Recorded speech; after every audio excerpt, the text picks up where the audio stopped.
ons skriflesing soos voorgehou uit 1 Tessalonisense 5:12 tot 18 en ek wil fokus op 'n paar goed spesifiek in verse 16 tot 18.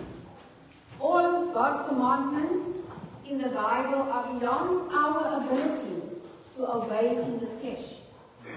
So we must rely on His indwelling Holy Spirit.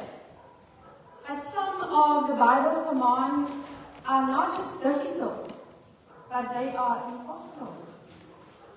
Matthew 5:48 says, "Therefore you are to be perfect, as your heavenly Father is perfect." In all of history, no one except Jesus has ever come close to keeping that command.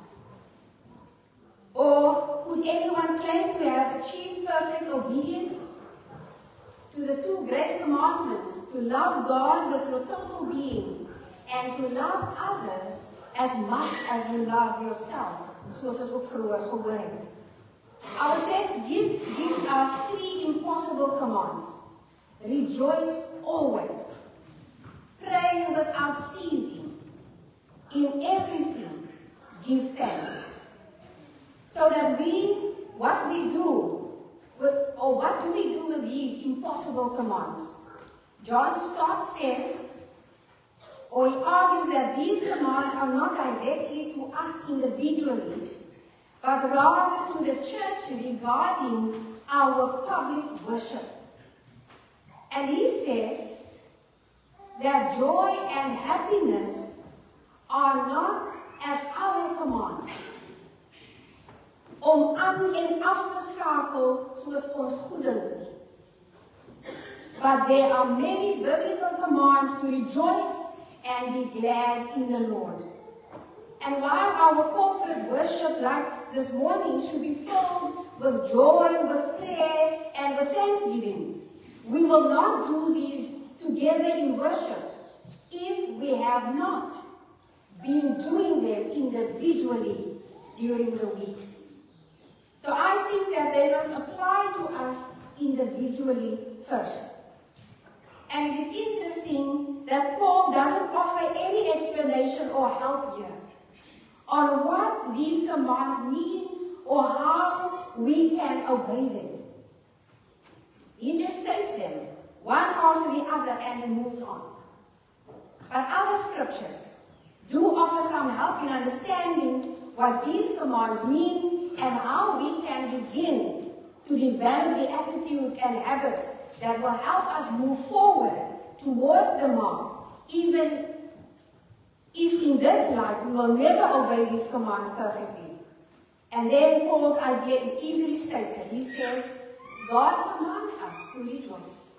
He commands us to pray without ceasing and give thanks in everything.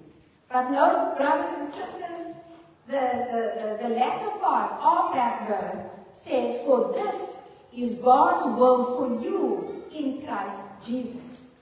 You may have trouble discerning God's will in some areas of your life, but rejoicing always, praying without ceasing, giving thanks are always God's will for you in Christ Jesus. And that last phrase gives us the underlying clue as to how we can begin to obey them. We must be in Christ Jesus.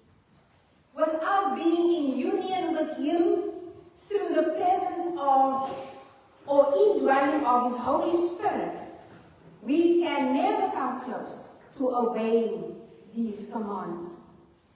We are placed into union with Christ the moment that we trust Him to save us from God's judgment that we deserve because of our sins.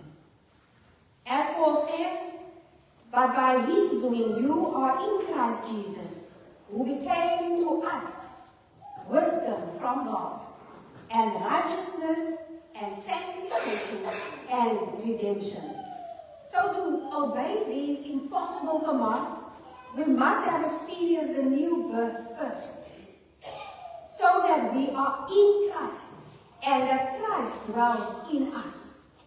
as we learn to abide in Him and trust in Him to work through us, we will progressively become conformed to His image. And that is what God wants us to do.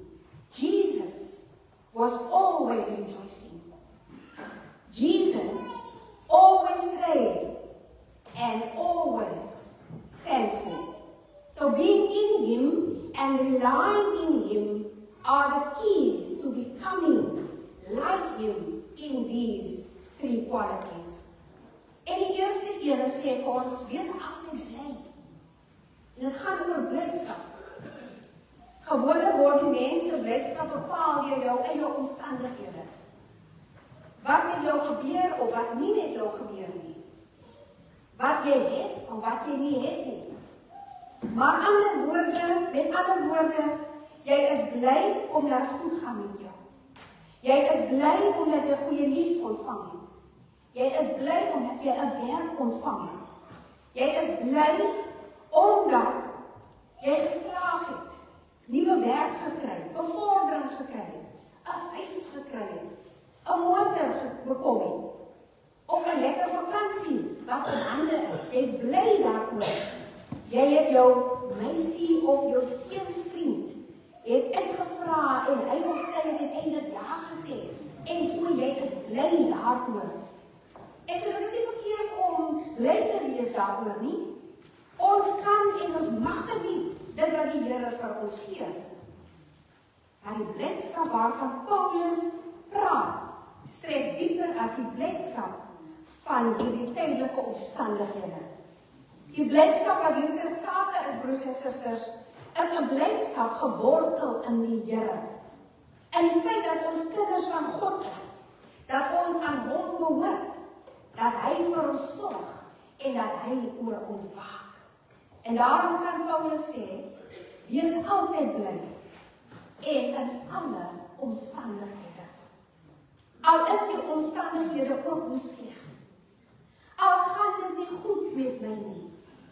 Al is voel ek nie lekker nie, kan ek steeds bly wees, omdat dit 'n innerlike blydskap is, wat die Here in my binneste vir my gee. Mens dink hier aan Paulus en Silas wat daar in die tronk sit, in Filippi. Hulle is egter daar, waar hulle agter slot en grendel sit, is hulle egter baie bly. So bly, dat hulle middernag lofliedere tot eer van die Here sing. Kom ons vra onsself af, het ek hierdie blydskap? Leef ek daardie blydskap wat hiervan gepraat word? En is dit 'n kenmerk in my eie lewe?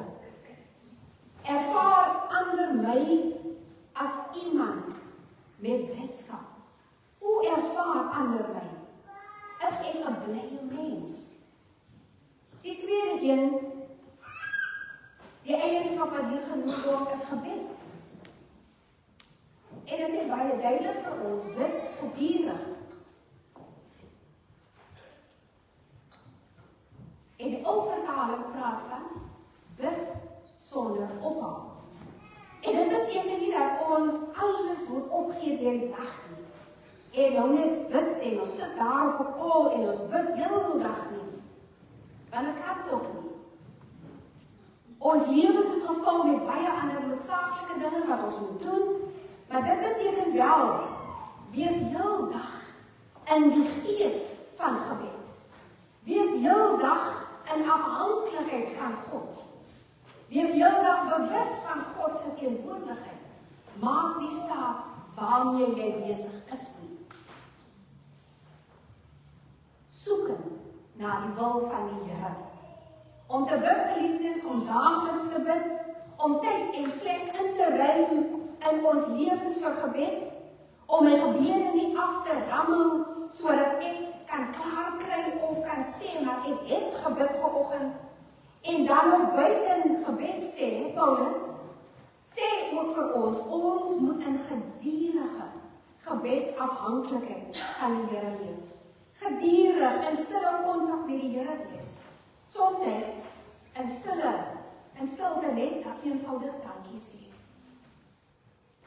In eenvoudigheid moet ons soms net asseblief sê.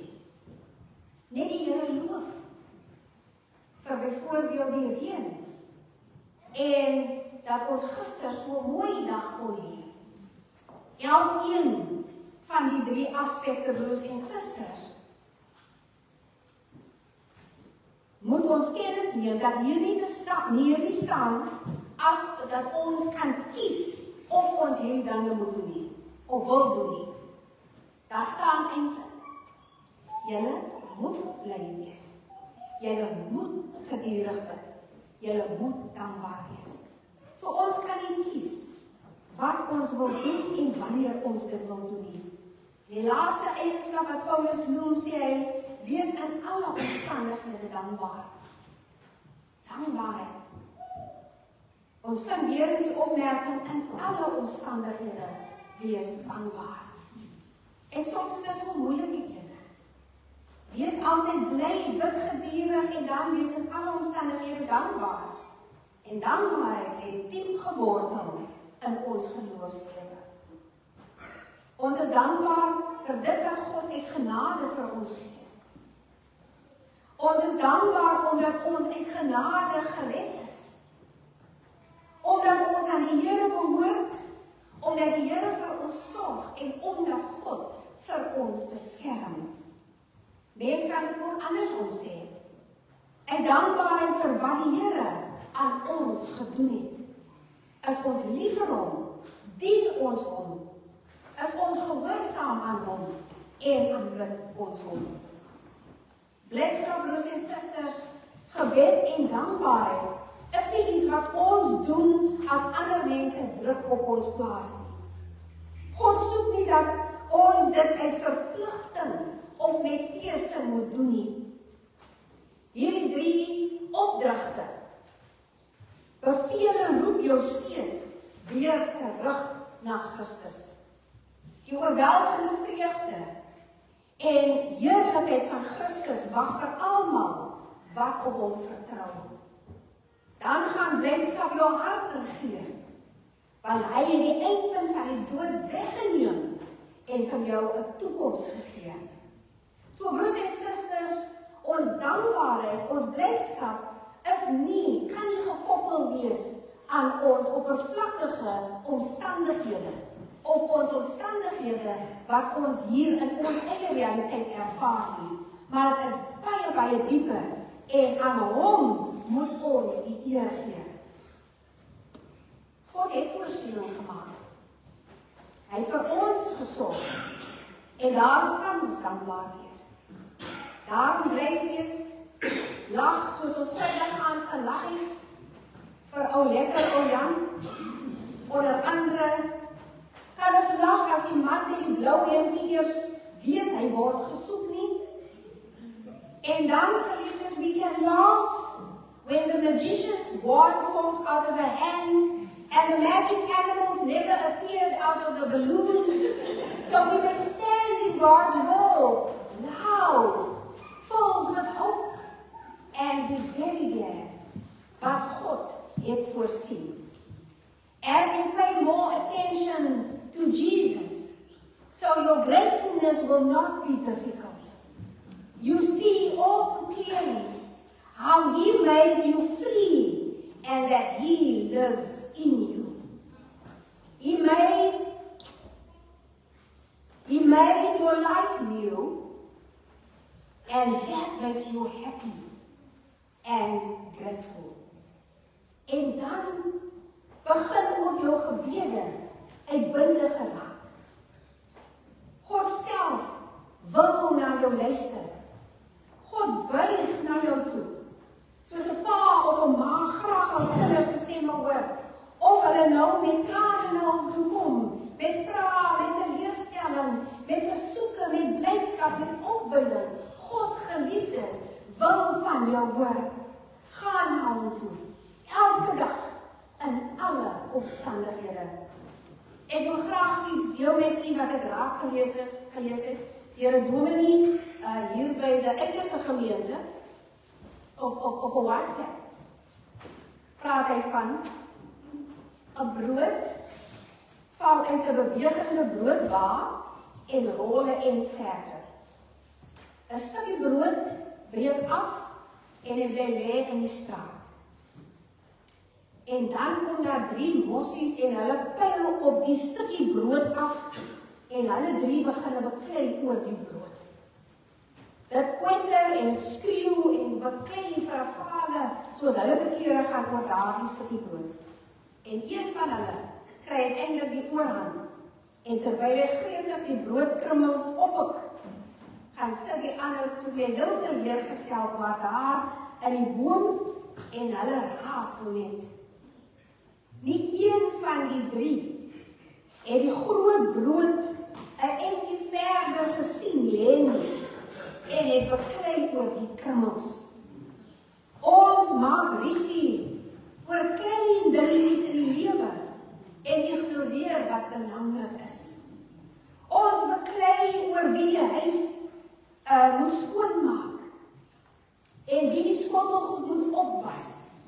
Ons beklei oor wie se beurt dit is vanaand en wie se beurt dit nie is nie. Ons beklei geliefdes oor die krummels van wie moet die motor was. Wie se beurt is om die petrol te gaan ingooi. Maar die heel brood van om 'n motor te hê, sien ons nie raak nie. Ons kwenter oor die krummels van mense by die werk wat dit doen of dat doen. Maar die heel brood van 'n seëning om 'n werk te hê en om gesond te wees en daar te kan gaan werk, dit sien ons nie raak nie. Laat ons voordat ons geliefdes verstrengel raak in die krummels rondom ons kyk en dankbaar wees vir die brood. So wanneer ons weer oor 'n skottelgoed moet beklei oor wie se beurt dit nou is, daai is krummels, broers en susters. Liewe jong mense, dis krummels. Wat is die brood? Die brood is dat God voorsien het dat jy 'n dak oor jou kop het. Ek het gister so geloop dat ek toe later gewaar dat die springkasteel glad afgeblaas het. En ek dink sommer onmiddellik aan die kinders se geleerstelling. Maar in hierdie voorbeeld word ons eintlik bewus gemaak om op die samesyn van al die kinders by die springkasteel te fokus. Die pret wat hulle reeds daarop gehad het en die samesyn met almal rondom daardie springkasteel. Nou al die 3 dinge genoem is, broers en susters, staan daar. Moenie die werking van die Heilige Gees teëstaan nie. So baie keer wat vra ons vir die Here en wanneer ons vra, dan wil ons nog iets doen om al seker te maak dat die Here hoor of reg vir my, dat die Here my gehoor het en geluister of luister na my. Wanneer ons vra, soos ek op Woensdag aangesê het, dan moet ons dit laat in die hand van die Here, in sy Gees laat.